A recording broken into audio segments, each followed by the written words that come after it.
for me, the world outside is boring. It is boring, dull, and grey. In role-playing games, you can be anything you want. You can be anything you want in roleplay.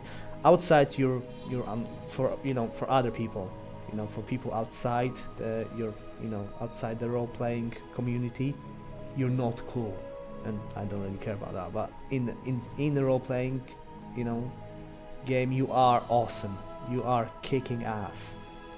You have an opportunity to fight big dragons. You have opportunity to be who you wouldn't be able to be in real life, and that's what I love about it. And the stories are so just amazing, and it's basically the world you want to experience, but can't experience.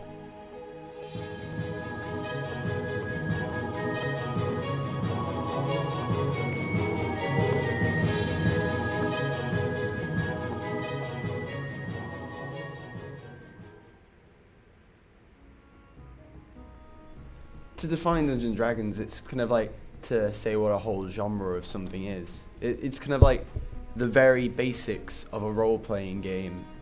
Before you had computer games and all stuff like that, it was what people did and what people still do. It's kind of like how modern theatre is still popular in the time of cinema and stuff like that.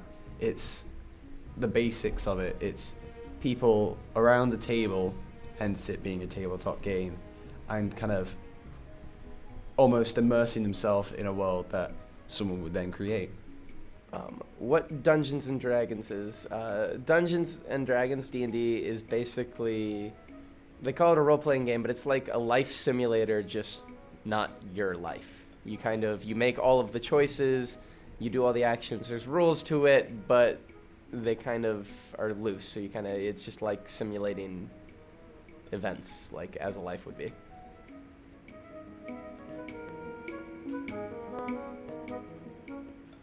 I make the world that all the players play in. I tell the story that they go through.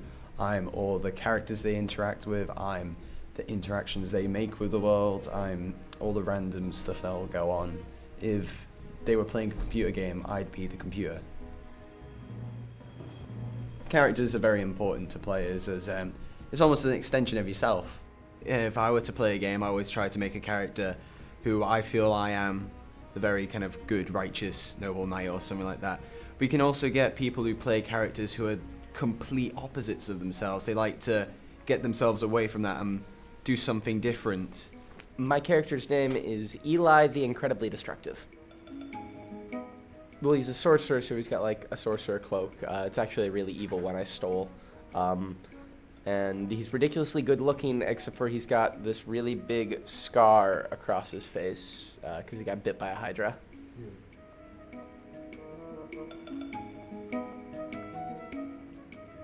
Well, he's got like a cape and sort of a cowl and stuff. He's quite a sneaky, stealthy character. It's just an elf with like long white hair, so it's pretty normal elf-ish. It beats the crap out of anybody that's evil. And murders orcs on sight, so it's pretty racist, not gonna lie. She's an elf. She's got dark long hair. She's wearing a combat suit. A light combat suit to help her with her flexibility, with her acrobatics, because the stuff she does. She's very acrobatic. She's an assassin / thief. Does my character have any special attributes? Not particularly. I mean, he's very, very good at lying. Like, he has such a high bluff skill that almost anything he says, someone will believe him. So I think I picked that because it seemed like the most fun way to go through, like, a fake life. Just lie to everyone about everything. Well, she's, like I said, she's very flexible and acrobatic. She's an escape artist. So basically she can enter pretty much any space. She can break into something, she can break out of facilities. She's very skilled with guns, especially assault rifles and sniper rifles. My character's relationship with the other characters is he sort of wants to kill all of them. Well, two players have threatened to kill me so far. They won't do it. They won't be able to. She can't get into fights with her teammates, but they know what she's capable of, and they may not like her, but they respect her, and I would say even fear her.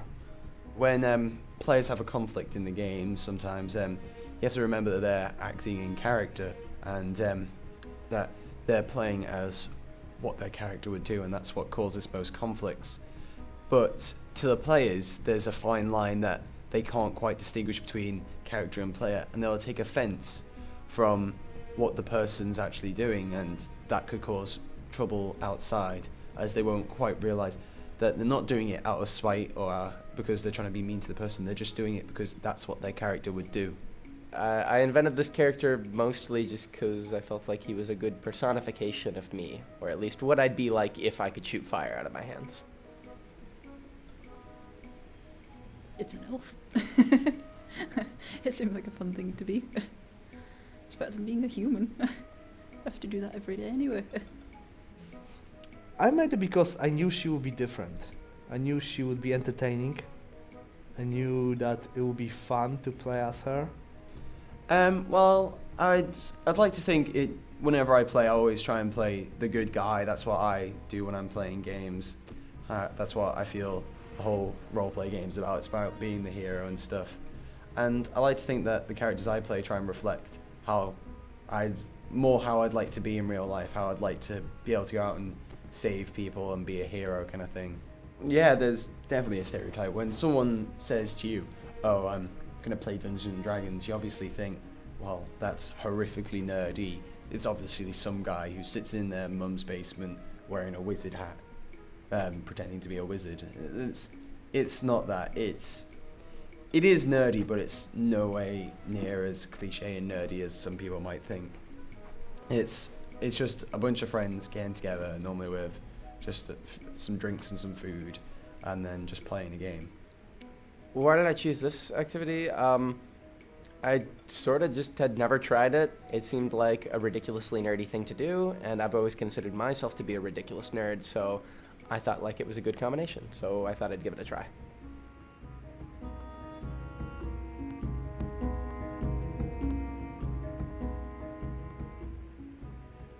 It's very immersive. It's one of the most immersive things you can get.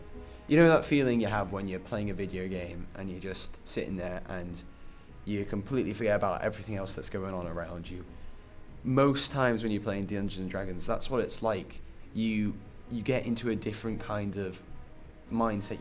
It's almost, to avoid sounding really cheesy, you kind of taken somewhere else.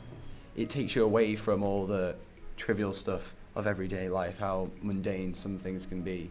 It's something different, it's something fun, it's an adventure.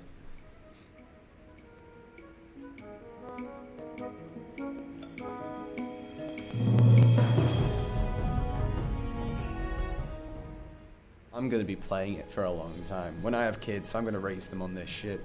They're going to be playing Dungeons and Dragons. They're going to ask their dad whether they can go out and play football with their friends. Nope, they're staying inside and playing Dungeons and Dragons. Oh, as long as I can. As long as I can, I could do it for the rest of my life. If I could, and I probably will. I will never grow old of that. I'll be like Rob. I'll teach my children to play role-playing games.